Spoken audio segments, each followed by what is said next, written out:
السلام علیکم ورحمۃ اللہ وبرکاتہ۔ ناظرین، آج کا قصہ ہے حضرت آدم علیہ السلام۔ نسل انسانی کے وجود میں آنے سے 2000 سال قبل رب العزت نے کائنات کو تخلیق فرمایا۔ زمین پر جنات کو حکم ربی دی جو آگ سے پیدا کیے گئے تھے، اور آسمان پر نور سے پیدا کیے گئے فرشتے ملائکہ تھے۔ وہ ہر وقت عبادت الہی میں مصروف عمل رہتے۔ جنات آگ سے پیدا ہونے کی وجہ سے آتشی مزاج کے حامل تھے۔ سرکشی، بغاوت، دنگا فساد، خون ریزی ان کی سرشت میں شامل تھی۔ جب زمین پر جنات کا لڑائی جھگڑا حد سے بڑھ جاتا تو اللہ عز و جل آسمانوں سے فرشتوں کے لشکر بھیجتے جو ان سرکش جنات کو مار مار کر سمندری جزیروں اور ویران پہاڑی علاقوں میں بھگا دیتے۔ ایسے ہی ایک خون ریزی لڑائی کے دوران فرشتوں کے ایک ویرانے میں جنات کا ایک معصوم سا بچہ روتا ہوا ملا۔ اس کے والدین شاید جنات کی جنگ میں کام آ چکے تھے۔ فرشتوں کو اس معصوم صورت جن بچے پر ترس آ گیا۔ چنانچہ رب کائنات کی اجازت سے فرشتے اس بچے کو آسمانوں پر لے آئے، جہاں وہ اللہ تعالیٰ کی عطا کردہ ذہانت کی بنا پر بہت جلد معلم الملکوت کے نام سے پکارا جانے لگا۔ سعید بن مسیب رحمۃ اللہ علیہ فرماتے ہیں کہ آسمان دنیا میں فرشتوں کا سردار تھا۔ ایک صبح کا ذکر ہے کہ فرشتے حسب معمول عبادت الہی میں مصروف تھے کہ اچانک عرش الہی سے ایک حکم فضا بلند ہوا، میں زمین پر اپنا نائب بنانے والا ہوں۔ فرشتے اللہ رب العزت کے اس فیصلے پر حیران اور متعجب ہوئے۔ عرض کیا، ہمارے رب ایسے شخص کو کیوں پیدا کرتا ہے جو زمین میں فساد کرے اور خون بہائے؟ ہم تیری تسبیح، حمد اور پاکیزگی کی بیان کرنے والے۔ اللہ تعالیٰ نے فرمایا، جو میں جانتا ہوں تم نہیں جانتے۔ حضرت قتادہ رحمۃ اللہ علیہ فرماتی ہیں کہ فرشتوں کو اس بات کا علم کہ انسان دنیا میں فساد و خون ریزی کرے گا۔ اس طرح ہوا کہ وہ دنیا میں جنات کے فساد اور خون خرابی سے بخوبی واقف تھے۔ حضرت عبداللہ بن عمر رضی اللہ تعالیٰ عنہ فرماتے ہیں کہ جنات حضرت آدم علیہ السلام سے 2000 سال پہلے سے آباد تھے۔ جب وہ خون ریزی کرتے تو اللہ تعالیٰ ان کی سرکوبی کے لیے فرشتے ہی کو بھیجتے تھے۔ ابن ابی حاتم رحمۃ اللہ علیہ نے حضرت ابو جعفر باقر رحمۃ اللہ علیہ سے روایت کیا ہے کہ حضرت ابن عباس سے بھی اسی طرح کی بات منقول ہے، اور یہ بھی کہا گیا ہے کہ انہوں نے لوح محفوظ سے اطلاع پائی تھی۔ یہ روایت پہ کے بعد فرشتوں کو ان کے دو ساتھی فرشتوں ہاروت و ماروت نے بتا دی تھی۔ ان دونوں کو یہ بات اوپر والے فرشتے سجل نے بتائی تھی۔ حضرت آدم علیہ السلام کا نام قرآن کریم کی 9 سورتوں کی 25 آیات میں ہے۔ سورہ بقرہ میں 5 جگہ، سورہ عمران کی 2 آیات میں، سورۃ مائدہ کی 1 آیت میں، سورۃ اعراف کی 7 آیات میں، سورۃ اسراء کی 2 آیات میں، سورۃ کہف اور سورۃ مریم میں 1 جگہ، سورۃ طٰہٰ میں 5 مقامات پر، اور سورہ یاسین میں 1 جگہ، سورہ بقرہ، سورہ اعراف، سورۃ اسراء، سورہ کہف، سورۃ طٰہٰ میں نام اور صفات دونوں کے ساتھ، سورہ حجر اور صاد میں فقط صفات کے ساتھ ذکر کیا، جبکہ سورہ آل عمران، سورہ مائدہ، سورہ مریم، سورہ یاسین میں ضمنی طور پر نام لیا گیا۔ حضرت ابو موسیٰ اشعری رضی اللہ تعالیٰ عنہ سے روایت ہے کہ نبی اکرم صلی اللہ علیہ وسلم نے ارشاد فرمایا، اللہ تعالیٰ نے حضرت آدم علیہ السلام کو ایک مٹھی خاک سے پیدا فرمایا۔ یہ مٹی تمام روئے زمین سے حاصل کی گئی تھی۔ یہی وجہ ہے کہ حضرت آدم علیہ السلام کی نسل میں مختلف رنگ و نسل کے لوگ پائے جاتے ہیں۔ قرآن کریم میں ارشاد ربانی ہے، ہم نے انسانوں کو کھنکھناتے سڑے ہوئے گارے سے پیدا کیا۔ قرآن کریم میں ایک اور جگہ اللہ تعالیٰ کا فرمان ہے، اسی نے انسان کو ٹھیکرے کی طرح کھنکھناتی مٹی سے بنایا۔ قرآن کریم میں بیان ہے، اللہ تعالیٰ نے حضرت آدم علیہ السلام کو تمام چیزوں کے نام سکھا کر ان چیزوں کو فرشتوں کے سامنے پیش کیا۔ فرمایا، اگر تم سچے ہو تو ان چیزوں کے نام بتاؤ۔ سب نے کہا، اللہ تیری ذات پاک ہے، ہم تو صرف اتنا علم ہے جتنا تو نے ہمیں سکھا رکھا ہے، پورے علم و حکمت والا تو صرف تو ہی ہے۔ اللہ تعالیٰ نے حضرت آدم علیہ السلام سے فرمایا، تم ان کے نام بتا دو۔ جب انہوں نے نام بتا دیے تو اللہ نے فرمایا، کیا میں نے تمہیں پہلے ہی نہیں کہا تھا کہ زمین اور آسمانوں کا غیب میں ہی جانتا ہوں؟ میرا علم میں ہے جو تم ظاہر کر رہے ہو، جو تم چھپاتے ہو۔ حضرت آدم علیہ السلام نے وہ سب کچھ بیان کر دیا جو فرشتے بیان نہ کر سکے۔ اس طرح اللہ تعالیٰ نے ایک تو فرشتوں پر حکمت تخلیق آدم علیہ السلام واضح کرتے، دوسرے دنیا کا نظام چلانے کے لیے علم کی اہمیت و فضیلت بیان فرما دی۔ جب علم کی اہمیت فرشتوں پر واضح ہوئی تو انہوں نے علم و فہم سے متعلق اپنی لا علمی کا اعتراف کر لیا۔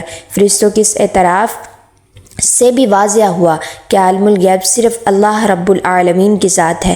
اللہ کے برگزیدہ بندوں کو بھی اتنا علم ہوتا ہے جتنا اللہ تبارک و تعالیٰ انہیں عطا فرماتا ہے۔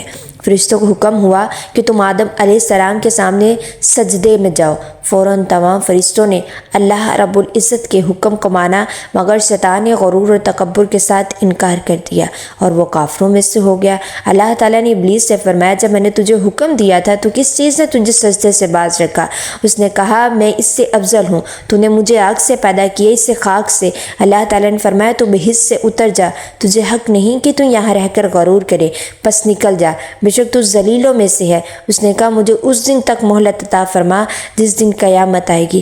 اللہ تعالیٰ نے فرمایا، جا، تجھے مہلت دی جاتی ہے۔ پھر شیطان نے کہا، مجھے تو نے ملعون کیا ہے، میں بھی تیرے سیدھے رستے پر ان لوگوں کے بیٹھوں گا، پھر ان پر حملہ کروں گا، ان کے آگے سے بھی، ان کے پیچھے سے بھی، ان کے دائیں جانب سے بھی، ان کی بائیں جانب سے بھی، اور تو ان میں سے اکثر کو شکر گزار نہیں پائے گا۔ اللہ تعالیٰ نے فرمایا، یہاں سے ذلیل و خوار ہو کر نکل جا، جو شخص ان میں سے تیرا کہنا مانے گا میں ضرور تم سب سے جہنم کو بھر دوں گا۔ ابلیس نے جب یہ دیکھ لیا اپنے گھناؤنے جرم کے سبب وہ بارگاہ الہی سے نکل گیا، مردود کر دیا گیا، تو اس نے بجائے توبہ و ندامت کے اور بھی زیادہ سیاہ بختی اور نامرادی کا ثبوت دیا، اور وہ اس طرح کہ اس نے رب عز و جل کے حضور روز محشر تک کی حیات مانگ کر اپنے گناہوں کی رسی دراز کرنے کی درخواست کر دی، ساتھ ہی مزید خود سری اور شیطانیت کا مظاہرہ کیا۔ جس آدم علیہ السلام سے اس نے بغض رکھا اور اس بغض کی نحوست سے وہ جنت کی نعمتوں سے محروم ہوا تھا، اسی آدم علیہ السلام کو اس بات کی دھمکیاں رب عز و جل کے سامنے دینے لگا کہ اب میں تیری اولاد کا پیچھا نہیں چھوڑوں گا اور انہیں اپنے ہم نوا بنا کر پروردگار کی نافرمانی پر مجبور کر دوں گا، اور ان میں سے اکثر کو خدا کا ناشکرا بنا دوں گا۔ البتہ رب کے مخلص اور نیکوکار بندے میری گرفت میں نہ آ سکیں گے۔ اب حضرت آدم علیہ السلام جنت میں زندگی گزارنے لگے۔ یوں تو جنت میں تمام آسائشیں، نعمتیں موجود تھیں، لیکن اس کے باوجود حضرت آدم علیہ السلام تنہائی، اجنبیت محسوس کرتے تھے۔ چنانچہ رب تعالیٰ نے ان کی راحت انہیں تنہائی کی وحشت سے بچانے کے لیے اماں حوا کو پیدا فرمایا، جو ان کے لیے مونس و ہمدم ثابت ہوں۔ حضرت آدم علیہ السلام حضرت حوا کو اللہ تعالیٰ نے اس بات کی اجازت دی تھی کہ وہ جنت میں رہیں، گھومیں پھریں، جو چاہیں کھائیں پئیں، البتہ جنت کی تمام نعمتوں میں سے ایک درخت کو متعین فرمایا اور کہا کہ اسے کھانے اور اس کے قریب جانے سے منع فرما دیا۔ یہیں سے ابلیس کو رستہ مل گیا کہ حضرت آدم علیہ السلام اور اماں حوا کے دل میں وسوسے ڈال کر اور بہکاوا دے کر اس درخت کا پھل کھانے پر آمادہ کر لے، تاکہ ان دونوں سے رب کی حکم عدولی کروا کر اپنی نفرت و انتقام کی آگ بجھا سکے۔ سو شیطان آگے بڑھا اور انہیں طرح طرح کی امیدیں دلانے اور دھوکہ دینے لگا۔ سب سے پہلے اس نے ان دونوں سے یہ بات کہی کہ تمہیں جنت کے ہر درخت کے پھل کھانے کی اجازت ہے، کیا تم جو ہو اس کو چھوڑ رہے ہو جو رب عز و جل نے تمہیں کہا ہے؟ کیا تم نے اس بات پر غور کیا آخر اس ایک درخت کا پھل کھانے سے کیوں منع کیا گیا؟ آخر اس کی کیا وجہ ہو سکتی ہے؟ تو سنو، میں تمہیں بتاتا ہوں۔ پروردگار نے تم دونوں کو اس کا پھل کھانے سے اس لیے روکا ہے کہ اگر تم نے یہ پھل کھا لیا تو تمہیں سرمدی و آبدی حیات مل جائے گی، تم فرشتے بن جاؤ گے، موت کا فرشتہ کبھی بھی تمہارے قریب نہ بھٹک سکے گا۔ خدا کے بندو، یہ درخت شجر خلد ہے۔ ابلیس قسمیں کھا کر انہیں یہ باور کروانے کی کوشش کرنے لگا، میں تم دونوں کا ہمدرد اور خیر خواہ ہوں، میری بات مان لو، وقت ضائع کیے بغیر اس درخت کے پاس جاؤ، اس کا پھل کھا لو، پھر دیکھنا کیا تبدیلی آتی ہے۔ غرض شیطان بڑی طمع سازی کے ساتھ جھوٹی قسمیں کھا کر انہیں اپنے جال میں جکڑتا رہا، یہاں تک کہ اپنی لجاجت، نرمی، خوشامد اور حسد سے زیادہ ہمدردانہ رویے کی وجہ سے وہ اپنے مشن کی کامیابی کے قریب تر آ گیا۔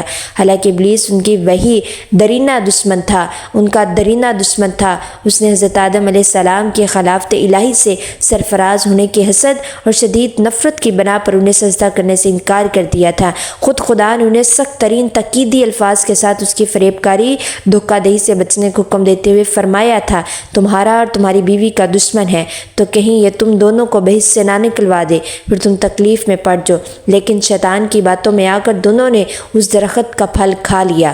پھر کیا ہوا؟ دیکھتے ہی دیکھتے دونوں بے لباس ہو گئے، خود کو اس حالت میں دیکھ کر گھبرا اٹھے اور جنت کے درختوں کے پتوں سے اپنے جسم کو ڈھانپنے لگے۔ یہ تھی شیطان کی پہلی کامیابی۔